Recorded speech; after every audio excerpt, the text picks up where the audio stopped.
I listed my son as my emergency contact, and when the hospital called him after I fell and broke my hip, he told the nurse he was too busy with a client dinner to be bothered.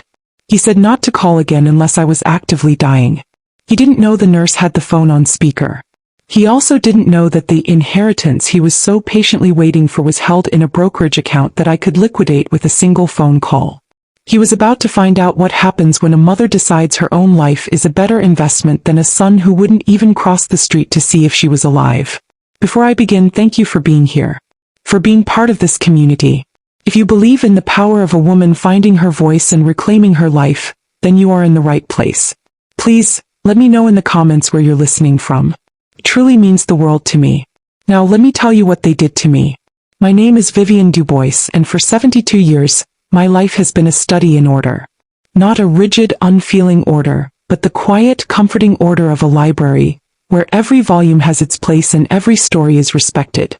For 35 of those years, I was the head librarian for the central branch of the Philadelphia Free Library, a custodian of narratives, a guardian of facts. My world was built on the Dewey Decimal System, on the rustle of turning pages, and on the fundamental belief that knowledge, properly categorized and cared for, could build a life of profound meaning. My late husband, Marcus, a history professor at Temple, shared this belief. Our home, a 3-story brownstone in University City, was our sanctuary, a testament to a life built on books and quiet devotion. The shelves, climbing to the high ceilings in every room, were not just for decoration. They were the scaffolding of our existence, filled with the works of Du Bois, Baldwin, Morrison, and the countless historians Marcus revered. After Marcus passed a decade ago, the silence in the house became a new kind of presence. It was not an empty silence. It was a space filled with the echoes of our shared life. I learned to live with it, to find comfort in its familiarity. I maintained the order. I paid the bills on the first of every month. I tended to the small garden in our backyard, where the azaleas bloomed with a fierce, punctual beauty every spring. I managed our finances, which, thanks to a lifetime of careful saving and prudent investing, were substantial. Marcus and I had been children of the Great Migration, our parents having brought their hopes north from Georgia in worn-out suitcases. They taught us the value of every penny, the importance of owning your own home, and the power of an education that no one could ever take from you. We honored their sacrifices. We lived below our means, invested wisely, and built a small fortune not for lavishness but for security. For legacy. That legacy in my mind had a single name: Julian. My son. My only child. From the moment he was born, he became the central text of my life, the narrative I was most dedicated to shaping. I poured everything into him. Every story I read, every lesson I learned, every dollar we saved, it was all for him. When he showed an aptitude for numbers rather than words, Marcus and I did not flinch. We encouraged his ambition. We saw his path taking him to heights we had only read about. When he was accepted into the Wharton School for his MBA, the cost was astronomical, a figure that would have crippled most families. But Marcus and I had prepared. We had an account, a separate, dedicated fund we had been contributing to since Julian's birth. We liquidated a significant portion of our portfolio and paid for his entire graduate education, every last cent. He would start his adult life with the one thing we had never had. A clean slate. No debt. No financial burdens. Only opportunity. It was, I believed, the ultimate act of a mother's love. A quiet, profound investment in his future. Julian, for his part, was grateful in his own way. He graduated with honors and was immediately recruited by a high-powered wealth management firm downtown. He was brilliant with money, charismatic, and successful. He bought a sleek, minimalist penthouse apartment with glass walls and a view of the entire city. He married Kendra, a woman who seemed to be made of the same polished glass as his apartment, her life a curated collection of brand names and social media posts. I was happy for him. Truly. I had given him the foundation and he had built a skyscraper upon it. But distance is a funny thing. It's not just measured in miles but in minutes. The 30-minute drive from his penthouse to my brownstone began to feel like a cross-country journey. Our weekly Sunday dinners became monthly, then dwindled to holidays. The phone calls, once long and meandering, became short, efficient updates. Hi Mom. Everything good? Great. I'm just heading into a meeting. Talk soon. He was busy. He was important. I understood. I had raised him to be. I, who had managed a staff of 50 and a collection of over 1 million volumes, certainly understood the demands of a career. So I made excuses for him. I told myself that his brevity was a sign of his success, not a symptom of his neglect. His wife, Kendra, did little to bridge the gap. She found my home cluttered. The books, the very soul of my existence, were to her dust collectors. She spoke of my carefully preserved first editions with the same tone one might use for a pile of old newspapers. During one of their rare visits, I overheard her whispering to Julian in the hallway, her voice a sharp, impatient hiss. "How much longer do we have to stay? This place smells like old paper." I felt a sting, a small, sharp pain, but I said nothing. For Julian's sake, I smiled, offered them more tea, and pretended I hadn't heard.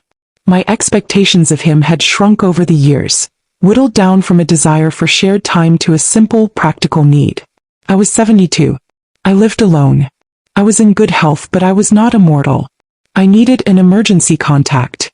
It was a formality, a line on a form at the doctor's office, but it was a sacred one. It was the unspoken contract between a parent and a child. If something happens to me, you are the one they will call. You are the one who will answer.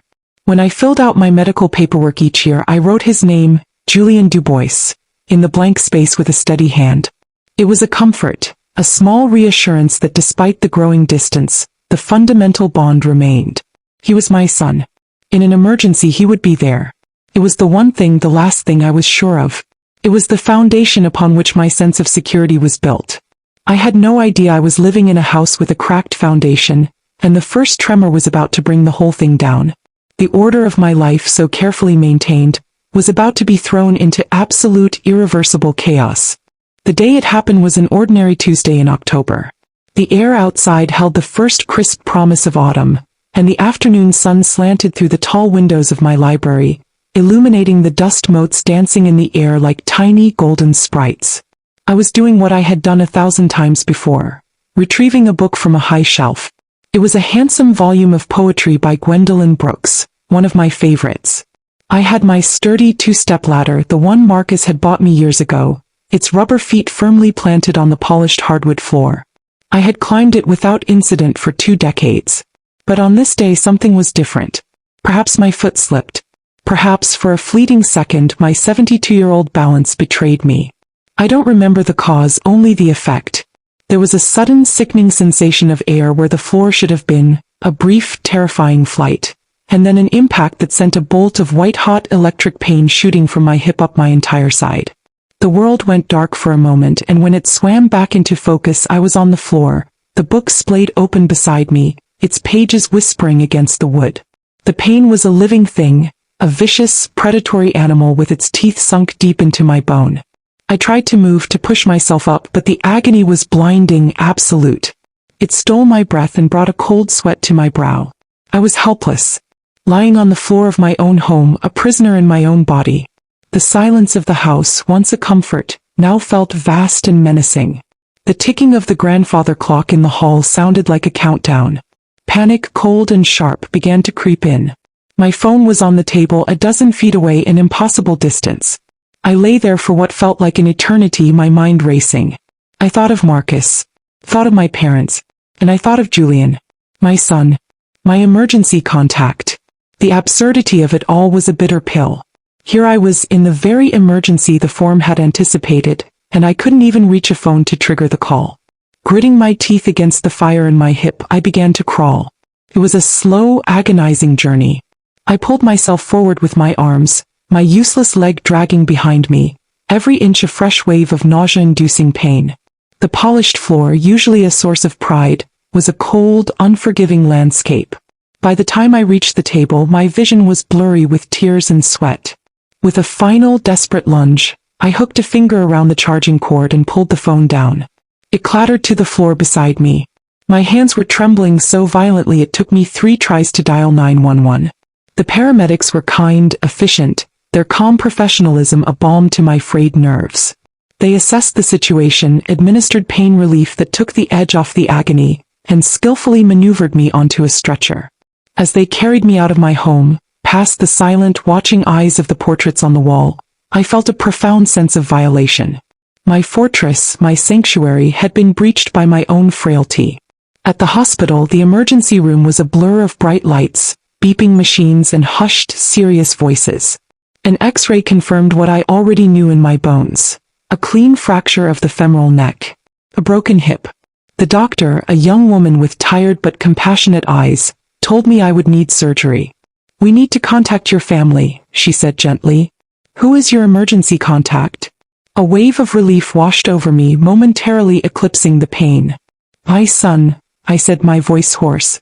"Julian Dubois." I gave her his number, the digits as familiar to me as my own name. "He works downtown. He'll come right away." The nurse, a woman named Brenda with a warm, no-nonsense demeanor, took the phone. "I'll just step into the hall to call him, Mrs. Dubois," she said. "Give you some privacy." But in her haste, as she pushed through the swinging door, she didn't realize it failed to latch completely, leaving a gap of a few inches. And in the sterile, acoustically sharp environment of the ER bay, her voice, and the voice on the other end of the line, carried with perfect, horrifying clarity. "Mr. Julian Dubois?" Brenda began, her tone professional. "I'm calling from Pennsylvania Hospital. Your mother, Vivian Dubois, has been admitted. She's had a fall and has broken her hip. The doctor needs to speak with you about surgical options." There was a pause. I could hear the faint, tinny sound of Julian's voice, impatient, annoyed. "A broken hip? Is she stable?" "Yes, she's stable for now, but she's in a great deal of pain and we do need to schedule surgery," Brenda explained patiently. Then came the words that would forever alter the landscape of my life. The words that would shatter the last fragile illusion of our relationship. "Look," Julian said, his voice dripping with an irritation so profound it was almost bored. "I'm in the middle of a very important client dinner. I can't just leave. How serious is this really?" "Sir," as I said, "she has a fractured femur." "It is very serious." "Serious as in she's dying?"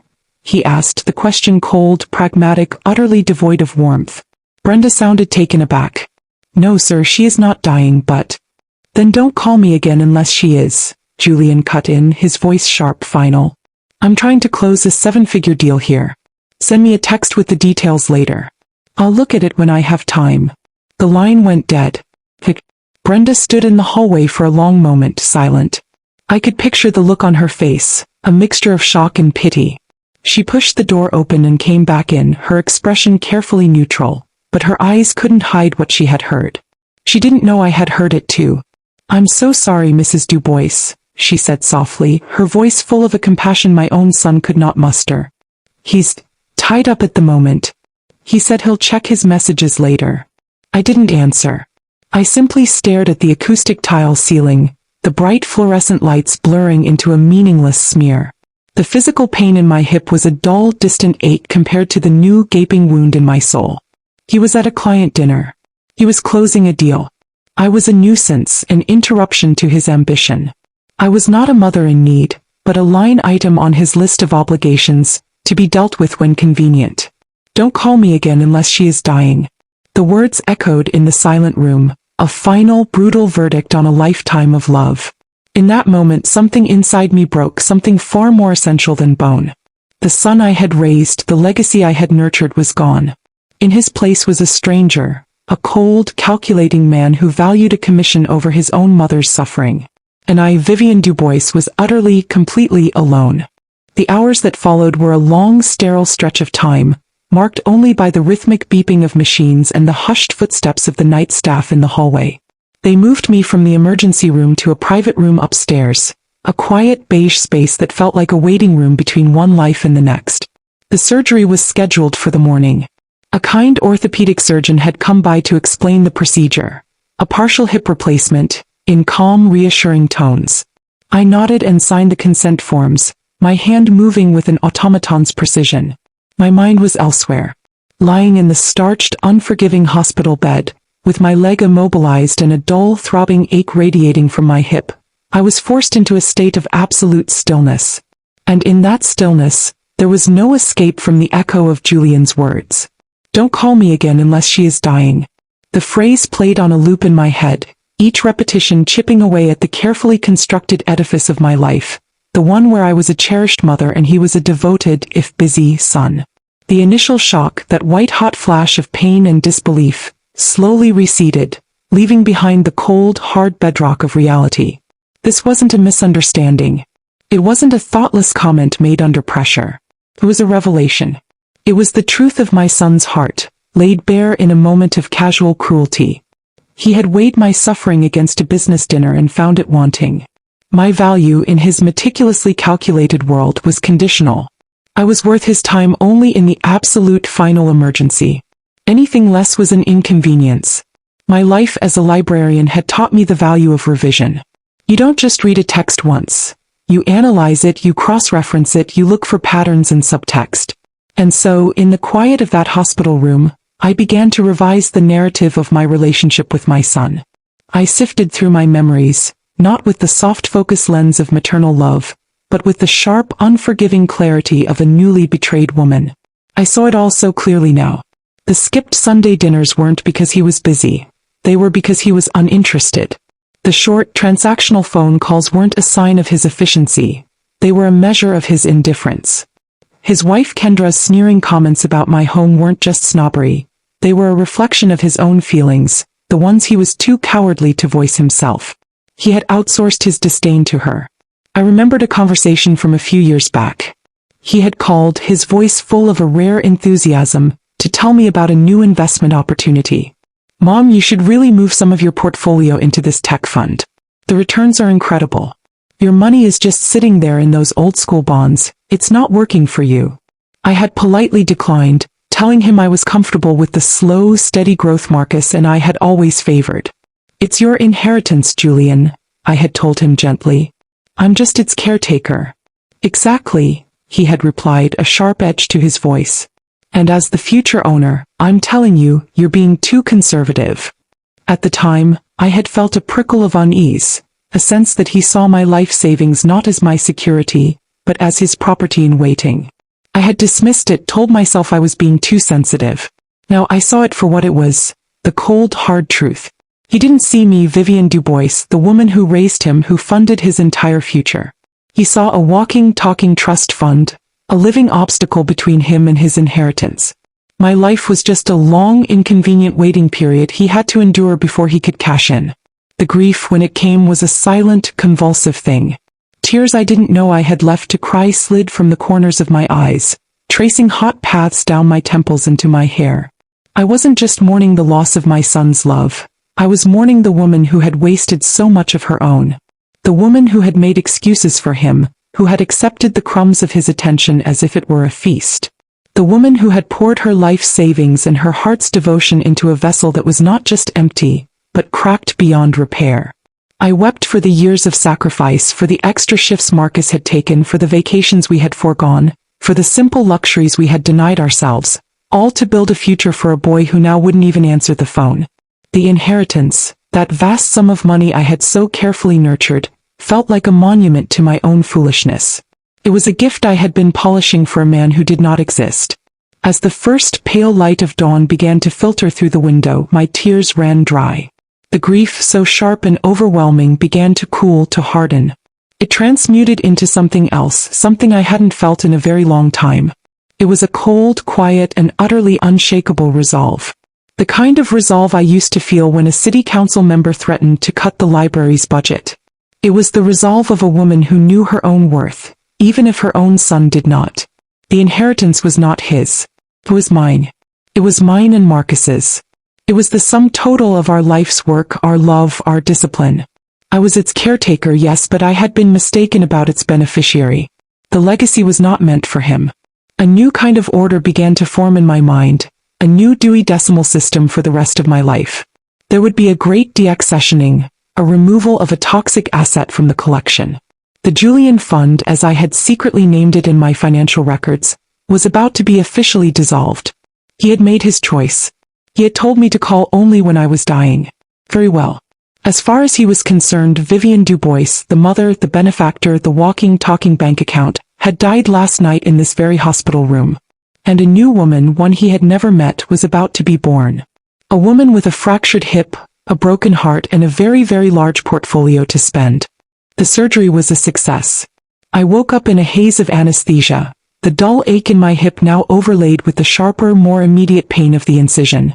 But my mind was a place of serene, crystalline clarity. The reckoning in the dark had left me not weakened, but forged. The path forward was no longer a question. It was a project. And if there was one thing I knew, it was how to manage a project.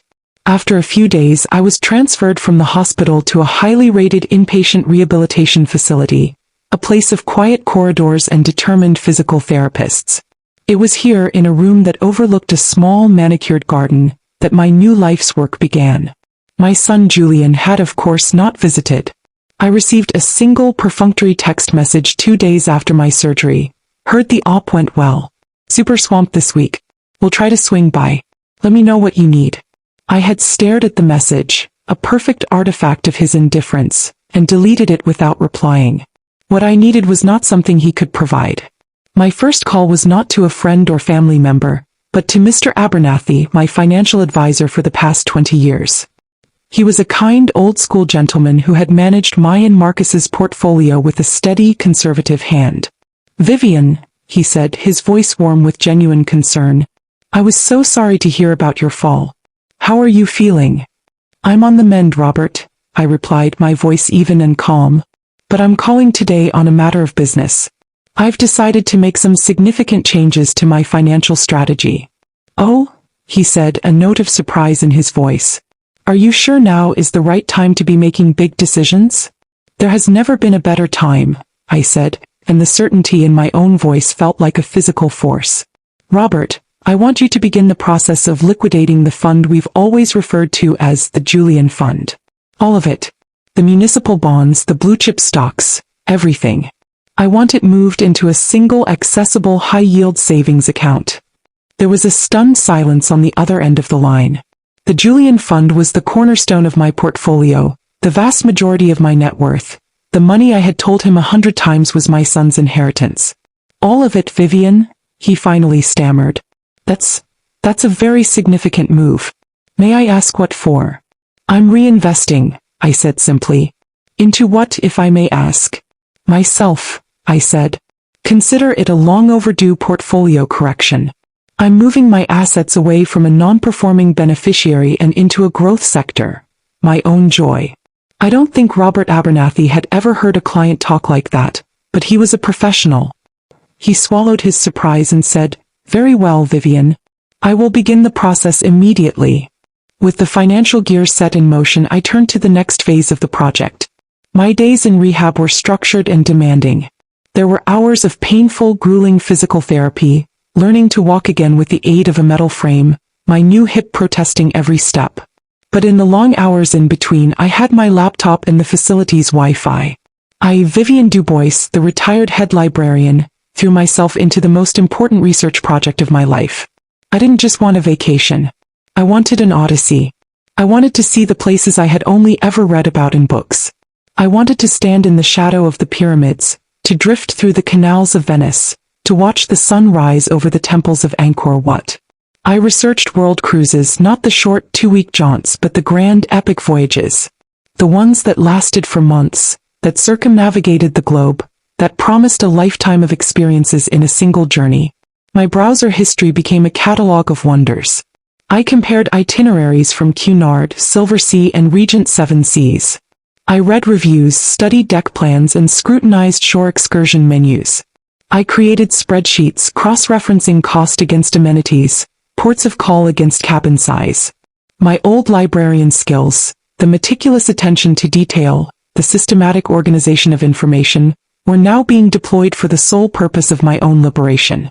The nurses would come in to find me surrounded by a sea of virtual brochures, my face illuminated by the glow of the screen, my expression one of intense, focused concentration. "Planning a little trip, Vivian?" one of the young therapists asked, seeing my screen filled with images of exotic ports. "I'm planning a new life, dear," I had replied with a smile. I finally found it. The perfect voyage. A 130-day grand world tour, on a ship that was more of a floating luxury hotel than a mere vessel. It departed from New York in 3 months' time. The itinerary was a poem. London, Rome, Athens, through the Suez Canal to Dubai, India, Southeast Asia, across the Pacific to Australia, then island hopping to Hawaii before sailing to Los Angeles. The cost was breathtaking. It was a sum that would have made the old Vivian gasp, a figure that represented years of careful saving and sacrifice. But the new Vivian, the woman forged in the crucible of a hospital room, didn't even flinch. She looked at the number and saw not an expense but an investment. A down payment on a life she had deferred for far too long. By the time I was ready to be discharged from rehab, walking confidently with a simple, elegant cane, my plans were in place. Mr. Abernathy had confirmed that the funds were now liquid, sitting in an account that bore only my name. I had booked the cruise, paid in full, and reserved a spacious veranda suite with a private balcony. I had arranged for a trusted former colleague to look after my house, to water the plants and collect the mail. I walked out of that facility not as a victim, not as a frail old woman recovering from a fall, but as a woman on a mission. I was Vivian Dubois, project manager of my own resurrection. My son had told the nurse not to call unless I was dying.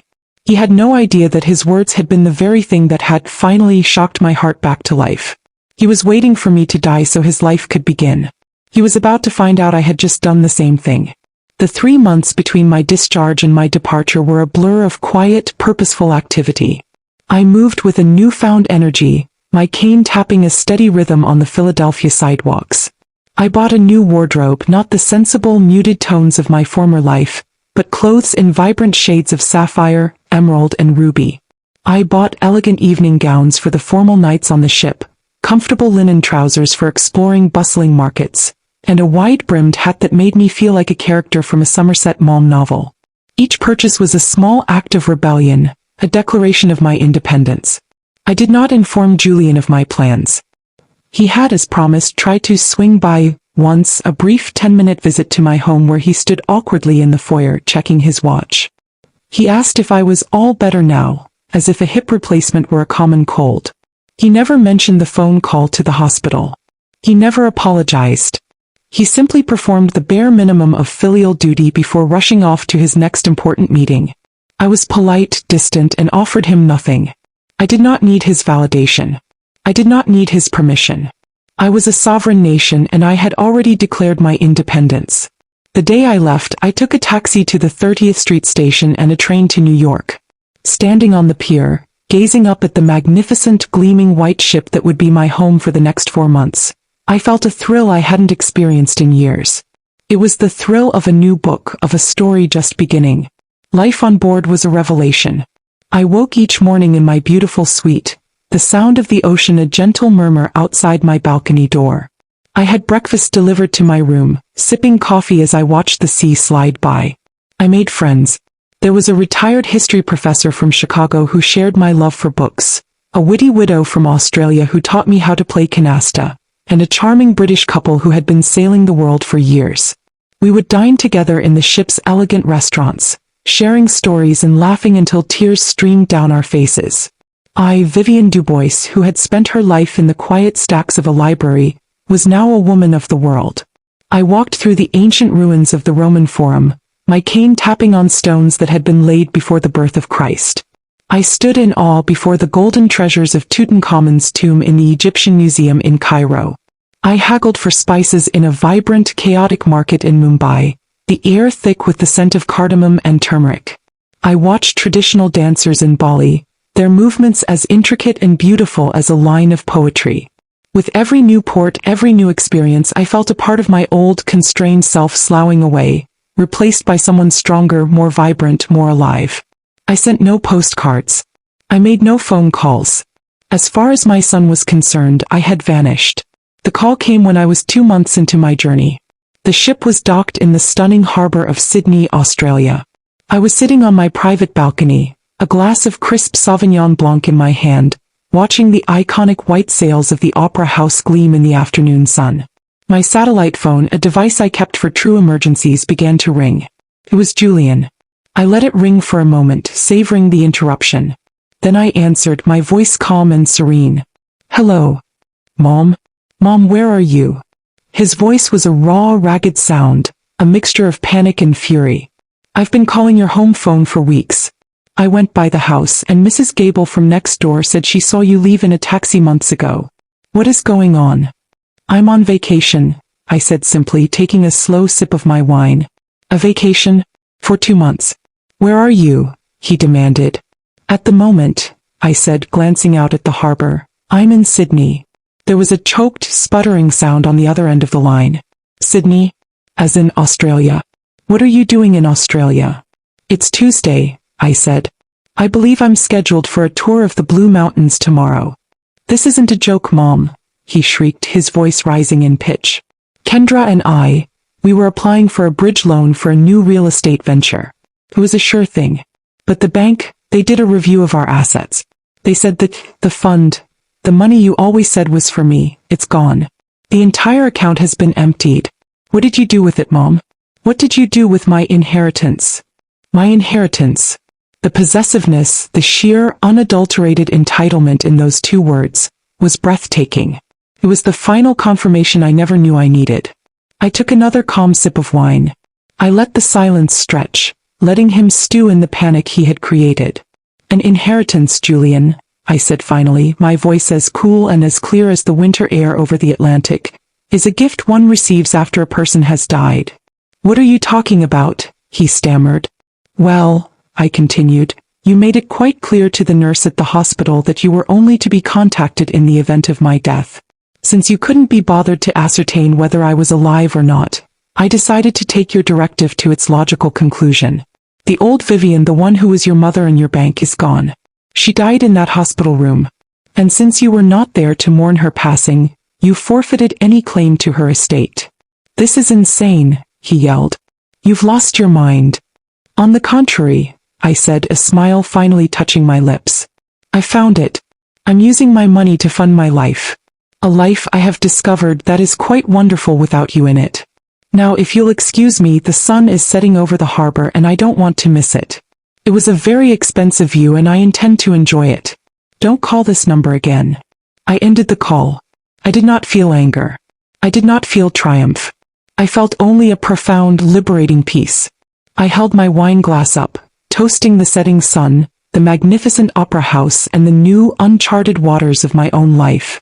The connection was severed. The project was complete. And I, Vivian Dubois, was finally, gloriously free. The rest of the cruise was not an escape but a homecoming. With the final fraying cord to my old life severed, I was no longer a woman running from her past, but a woman fully inhabiting her present. The world opened up to me in a way I had never thought possible. I learned to scuba dive in the Great Barrier Reef, the vibrant, silent world beneath the waves, a cathedral of color and life. I took a cooking class in Ho Chi Minh City, my hands, which had spent a lifetime handling delicate paper, now learning to balance the bold flavors of lemongrass and chili.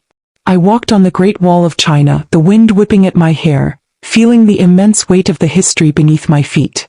My companions on the ship became my new family, a tribe bound not by blood, but by a shared sense of adventure. We were a collection of storytellers, of people who had lived full lives and were not yet finished with the narrative. We celebrated birthdays with champagne and laughter, mourned the passing of a distant friend with quiet support, and debated politics and literature late into the night over glasses of port. In their company I was not a mother, not a widow, not a retired librarian. I was simply Vivian. And it was more than enough.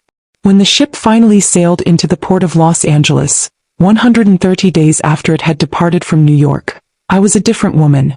The cane I had once leaned on so heavily was now more of an accessory, a jaunty punctuation mark to my stride.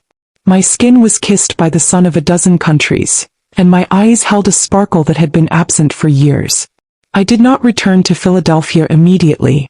I spent a month on the West Coast, exploring the sun-drenched coast of California, visiting the grand national parks of Utah and Arizona, feeling the sheer immense scale of the world I had for so long only read about. When I finally came home, the brownstone did not feel empty. It felt like a sanctuary, a base of operations for the next chapter of my life. I looked at the books on the shelves not as relics of a past life, but as invitations to future adventures. I heard about Julian, of course. News like water always finds a way to trickle down. A distant cousin called, her voice a mixture of gossip and faux concern. Julian and Kendra's real estate venture had collapsed spectacularly without the expected financial safety net. Their bridge loan was denied and they lost a significant deposit. The failure, I was told, had exposed the deep cracks in their strategic merger of a marriage. Without the promise of a future windfall from me, Kendra's affection for Julian seemed to have evaporated.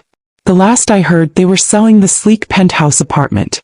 Their life, built on the unstable foundation of future greed, had crumbled under the weight of present reality. They tried to contact me again.